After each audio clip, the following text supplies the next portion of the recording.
Hi, welcome back to Mindful Mommy. I'm so jazzed up for this week's lesson.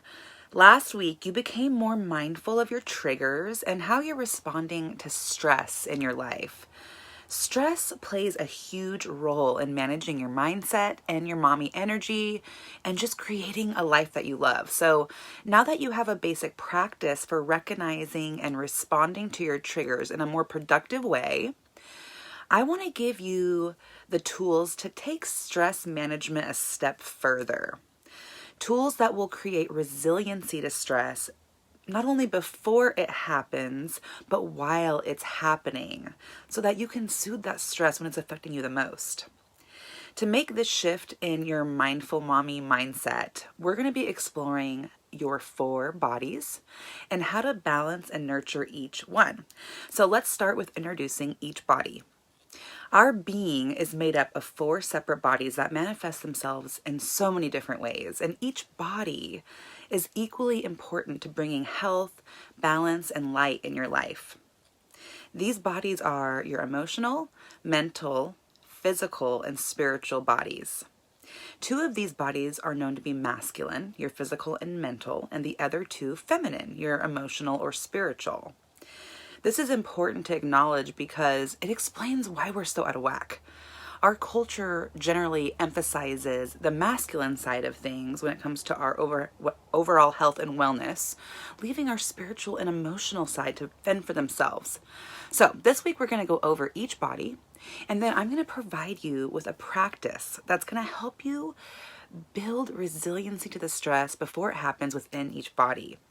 So this is going to help you find balance and nurture all 4 of your bodies. Let's start with the feminine emotional body. This is where you experience the world and all of your experiences are interpreted and expressed. It represents our feelings and attitudes toward all things. Think about how much your emotions affect your daily life. How we choose to respond to stressful situations and stressful people out there is the most common ways that our emotions get triggered. Someone who is unbalanced in this area typically lacks emotional intelligence. Our emotional intelligence is our capacity to be aware of, control, and express our emotions in a way that serves us. And as you might notice, I've been infusing emotional intelligence throughout this entire course, and I will continue to, because your EQ or emotional intelligence is just as important, if not more important, than your IQ or intellectual intelligence. So, as we become completely out of whack when our emotional body isn't balanced, we have to really look at why this is happening. So, usually when our emotional body is out of whack, it will manifest itself through weight gain.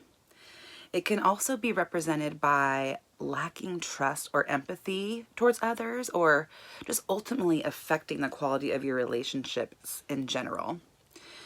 While a balanced emotional body represents a true centering of emotion and living through your heart energy. Your emotional resilience and ability to overcome stressful situations with ease will tell you when your emotional body is in balance. Your second body we're going to talk about is your mental body. Okay, this is your intellectual mind. It's experiencing the world through your 5 senses. This masculine energy creates your thoughts, attitudes, and belief systems that you store inside of your subconscious mind. Someone who is imbalanced in this area typically will struggle with things like communication, problem solving, memory, or indecisiveness. They also tend to struggle with self-esteem issues and failure to follow through and meet their goals. It usually manifests itself through headaches, sleeping problems, and other mental health issues like depression or anxiety. Your third body is your spiritual body. This is, again, a feminine energy that connects us to all things in this life. Our spirit, our God, and our meaning or purpose in life. It's our relationship with Earth, with the universe, and with the divine energy that governs it. This does not have to be about religion or cultural beliefs, but Instead, your ability to embody the fact that we're all connected and there is a higher force guiding us through life. Our spiritual body grants us the ability to be content and grounded in our fears and everything about life. People who are lacking in balance with their spiritual body usually don't have peace in their life, okay? And they also have a hard time loving others and loving themselves. The fourth body, and the most obvious, is the masculine physical body. It's the only tangible body that we can touch, okay? It's our skin and everything underneath of it.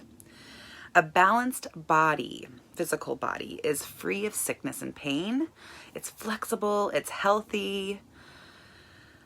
We know that our physical body is balanced when we feel good and we're healthy. It's easily unbalanced with a lack of physical activity and bad nutrition, or sometimes an overabundance of food or drugs or alcohol. Most cultures in medicine put a lot of emphasis on our physical body when it comes to health and wellness because it's the only one that we can touch and scientifically test. But the truth is that all four of our bodies together is manifesting our health. And in order to find balance with all four, we need to help them work in harmony, which is why this week I'm going to ask you to adopt 4 new practices to help you achieve this. Now, I know this sounds like a lot, but you got this. You can achieve whatever you want as long as you make it an important part of your journey. So let's start with your emotional body. In order for you to strengthen your emotional body and strengthen your emotional intelligence, it's important that you develop a higher level of self-awareness. To achieve this, you must create and practice first a way for you to identify and connect with your emotions. So we're going to do this first by putting words to your emotions through I feel statements. When was the last time you were really sad about something and you just said, I feel sad right now? I lost my grandpa recently and I would have bad days. And instead of swimming in my own head and sinking in my sorrow like it's so easy to do, I would allow myself to feel my emotions. I would say, I feel sad today because I miss my grandpa. Or I feel mad today for losing my grandpa so unexpectedly. Our emotions are meant to be felt. So instead of avoiding the icky feelings or pushing them away deep down, I want you to make friends with them this week. I want you to practice that this week. I want you to look for opportunities to say, I feel whatever you're feeling. Happy, sad, angry, joyful. I feel blank when blank. I feel grateful when we spend time together, or I feel sad when you don't listen to instructions. It doesn't always have to be with somebody else either. You can use I feel statements just with yourself. I feel disappointed when I don't work out, or I feel tired when the day is over. I feel. I want you this week to just get in the mode of using I feel statements as much as you can. And what you're going to find is that this is going to begin to create a culture in your home that emotions are a regular part of life. And it's not only okay to feel them and talk about them, but it's encouraged. As you begin to use I feel statements, it's going to encourage your kids to do the same. So using these statements every day in front of your kids is going to be great because it's going to nurture our awareness that our emotions belong to us. This helps us shift our mindset away from blaming others for how we're feeling to owning and respecting our own emotions. The next step in this process that I'm going to have you practice with some of your journaling exercises is to act on them in a productive way. So after you declare and own your emotions, what the heck do you do with them? You need to find an action that aligns with them. Some emotions elicit a positive energy, such as happiness, gratitude, joy, pride, love, hope, while others elicit a negative energy, such as fear or sadness or anger, regret, frustration. No matter if an emotion is perceived as positive or negative, all emotions are important. And all emotions are trying to tell us something. Happiness tells us that we're content and finding joy with a certain experience. Fear gives us the energy and resources to fight or flee something dangerous if we need to. Anxiety tells us that there's something that that's coming up that we need to prepare for. Or jealousy tells us when we feel insecure about something and we're fearful of losing it. When you're feeling anger, there's likely a conflict that you need to resolve. When you feel sadness, you probably need to grieve or make some kind of change in your life. So as we move through this week, I'm going to be, again, including journal prompts that are going to help you practice processing your emotions in a healthy way so that you can do this instead of sitting on them in an unhealthy way, which we always tend to do. But for now, let's move on to the second daily practice for the week, which is going to be for your mental body. And that is the practice of meditation. Meditation is a relaxation technique that creates a heightened sense of awareness and focus in your mind. It helps you to lower your brainwave activity, and it helps you to build a resiliency to stress before it happens. The benefits of a daily meditation lasts far beyond the meditation itself. It will fill you up with positive energy that will serve you all day. And the more consistent you are with it, the stronger you're going to become. So you might already meditate. If you don't have a ritual for meditation, that's great. I'm going to help you figure one out. But, I always had a hard time meditating at first. People think it's hard or they're not doing it right. I know because I used to be that person. I struggled in the beginning because most people think of meditation as hard. Like they have to clear all their mind of all thought and feeling. And while that might be true for some monks trying to reach enlightenment, that is not the only gateway to meditation. And yes, clearing your mind of unneeded chatter is beneficial to your practice, but it's only a sliver of the pie. The second mistake I used to always make when I first started meditating was I would only practice when I felt stressed and overwhelmed. I was mentally depleted and I was like, oh, ready to meditate. Well, this is ass backwards. You want to alter your consciousness before the stress hits you. So when the shit hits the fan, and it eventually will, you are mentally prepared to take it on. You're stronger. So, like I said, whether you have a meditation practice or not, I'm going to teach you my favorite techniques that's helped me to grow and love my meditation practice. And before you get started, I want to challenge you to set up a meditation space in your home. When you spend time to set up a space, it will not only enhance your experience, but it'll increase your motivation and excitement to actually do it. So find a small space in your home and put out a few pillows on the ground. Decorate the space however you see fit. I know for me, I have a tapestry hanging on the wall with a little table with my crystals and a couple candles and a plant. And of course, I have my trusty CD player. I always am having music playing. You can get a ton of meditation music for free on YouTube, but I actually found a CD at a thrift store and I just put that sucker on loop and I just play meditation music constantly in my space because it invites me to practice. This is also helpful if you want to encourage your kids to join you because they're going to be into it if there's a cool space going on. Okay, so the first step to a successful meditation is breath work. Breath work is a powerful self-soothing strategy just by itself. By breathing deeply, you can activate your parasympathetic nervous system and in turn slow down your heart rate and lower your blood pressure, creating a sense of calm in the body and mind. Breathing deeply is also incredibly healing as we bring oxygen and that life force energy into our body. It soothes emotional turbulence and stress. So step one is to bring attention to your breath. Let's start now by taking a deep breath in through your nose.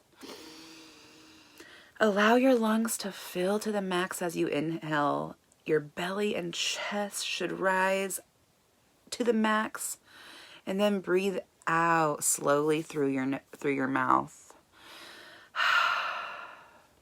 Breathing slowly brings a conscious awareness to our brain. It helps us to move our brain lengths to a shorter place so that we can be in a more reflective state right in the moment.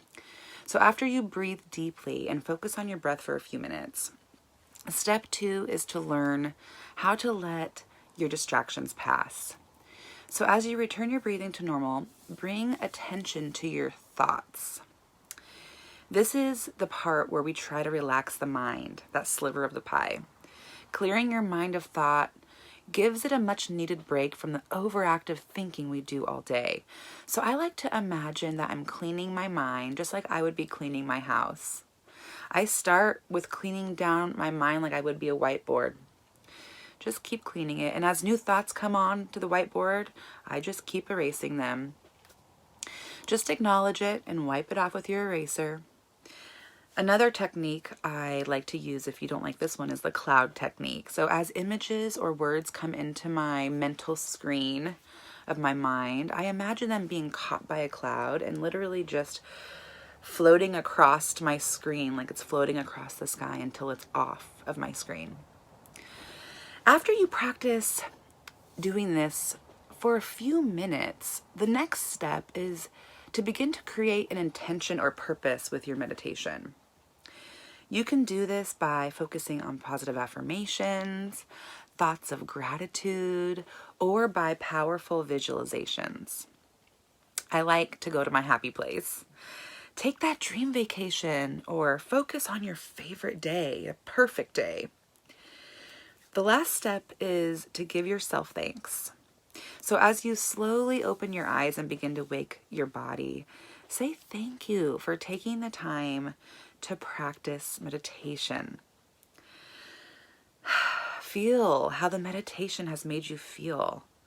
Embody that relaxation and let it serve you for the rest of your day.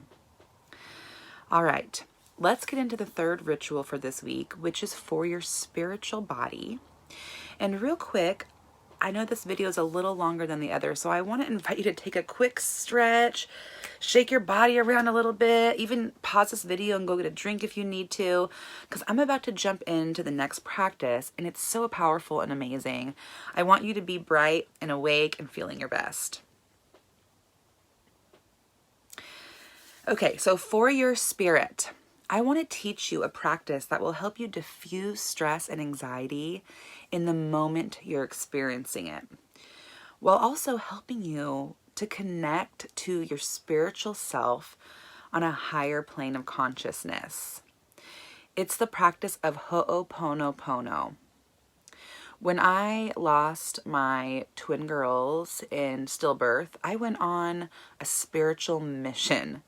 And this led me to read a book called Zero Limits by Dr. Joe Vitale. And the stories and ideas in this book were so impactful to my life. It actually inspired me to study the practice of Ho'oponopono and earn my practitioner certification. Ho'oponopono is an ancient Hawaiian practice that is still being used by many practitioners and Hawaiian healers today. It's a form of spiritual cleaning and alignment that is structured around the belief that we can heal all things in our life by accepting total responsibility for everything out there. If it's only through our own thoughts that we create our own reality, then it's only through our own thoughts that we can clean them out. It's super spiritual in nature because it arises from the deepest understanding of our interconnectedness to the world, such that no matter what happens, I am a part of it, thus I share responsibility. There is an amazing story inside this book about a Hawaiian therapist, Dr. Hugh Lin, who cured an entire ward of criminally insane patients without ever meeting or spending any time one-on-one with them in the same room. I would love to share all of this with you, but for the sake of time, if you're interested, grab the book by Dr. Joe Vitale called Zero Limits and read about it. Check it out yourself. But today I'm going to teach you a simple mantra that is practiced in Ho'oponopono that when said repeatedly is able to purify your thoughts, heart, and spirit on the spot. It creates an essence of love, repentance, forgiveness, and gratitude. The first phrase is, I love you. I always start my mantra with love. Perfect love casts out all fear. It's the most powerful emotion and has magical healing properties. Say I love you to yourself, to your body, to the air you breathe, the house that shelters you, to God, whatever divine energy you believe in and love, say it to them, say it to yourself. And when you say it, really mean it. Feel the feelings of love exhuming out of every cell of your body and into the universe. The next phrase is, I'm sorry. You're saying sorry for any negative energy or thoughts that you're holding on to. Sorry for others that may have hurt you or that you've hurt. By saying you're sorry, you're also taking responsibility for anything out there. It doesn't have to be personal. Anything that's influencing your in here. This is a powerful step that creates a sense of self-acceptance and forgiveness in your mind. I'm sorry. The next phrase is, please forgive me. Now that you've acknowledged any negative energy you hold, it's time to give yourself permission to release and forgive. You want to ask for forgiveness for any negative things you've witnessed, said. It also helps you to let go of negative thoughts or feelings that you're holding on to. So say this phrase with meaning and strong intent. The last phrase is thank you. Gratitude is a powerful emotion that is vital to any mental or spiritual clearing. So say thank you for finding forgiveness. Thank you to your body. Thank you to your God, your universe. Expressing gratitude is an important part of this process, and it also closes the link between the other phrases. So say it proud and really feel it. That's the mantra. I love you. I'm sorry. Please forgive me. Thank you. It doesn't matter what order you say them in, but these words are powerful when spoken. I literally use this mantra every day. Every time I catch myself in a negative thought pattern, when I'm lying in bed and I can't sleep, or when I'm having anxious thoughts while I'm driving, or when I just need some energetic rejuvenation. I love you. I'm sorry. Please forgive me. Thank you. It redirects your thoughts and energy into one of enlightenment and serenity. And finally, we come to our physical body. There is so much information out there on bringing the body into balance. Of course, water and healthy eating is going to play a big role in supporting this. But this week, I want you to focus on a mind-body movement that is going to help bring balance to all four of your bodies at once. It's a mindfulness practice incorporated with simple movements in a slow, balanced, repetitive sequence. Have you guessed already? The practice is yoga. When it comes to balancing your mind-body connection, yoga is one of the best practices that we can adopt. It combines movement and stretching with breath work and concentration and focus. Yoga is amazing at balancing the four bodies because it helps ground our body and center our energy. It's a mindfulness exercise that helps us to slow down and be more confident, energetic, and calm. Now, there is a ton of yoga videos online that you can follow, especially if you already have a practice. Great for you. But if you're a beginner, I'm going to provide you with some basic yoga poses that I want you to practice and master every morning this week. This will take about 10 to 15 minutes of your day, and these simple poses will help you feel more confident in understanding yoga. so that you're going to enjoy it more. It's going to be less confusing. I know it can be overwhelming when we first start. And remember that yoga and everything I've taught you today is a practice, okay? It's meant to feel good. When you're doing yoga, don't do anything that doesn't feel good to your body. It will get easier each time you do it. All right, well, I have run out of time for this week, but remember, you can find the full guides for each of the 4 practices that you're going to be doing this week in the practice section below this video. And don't forget to complete the journal prompts as well.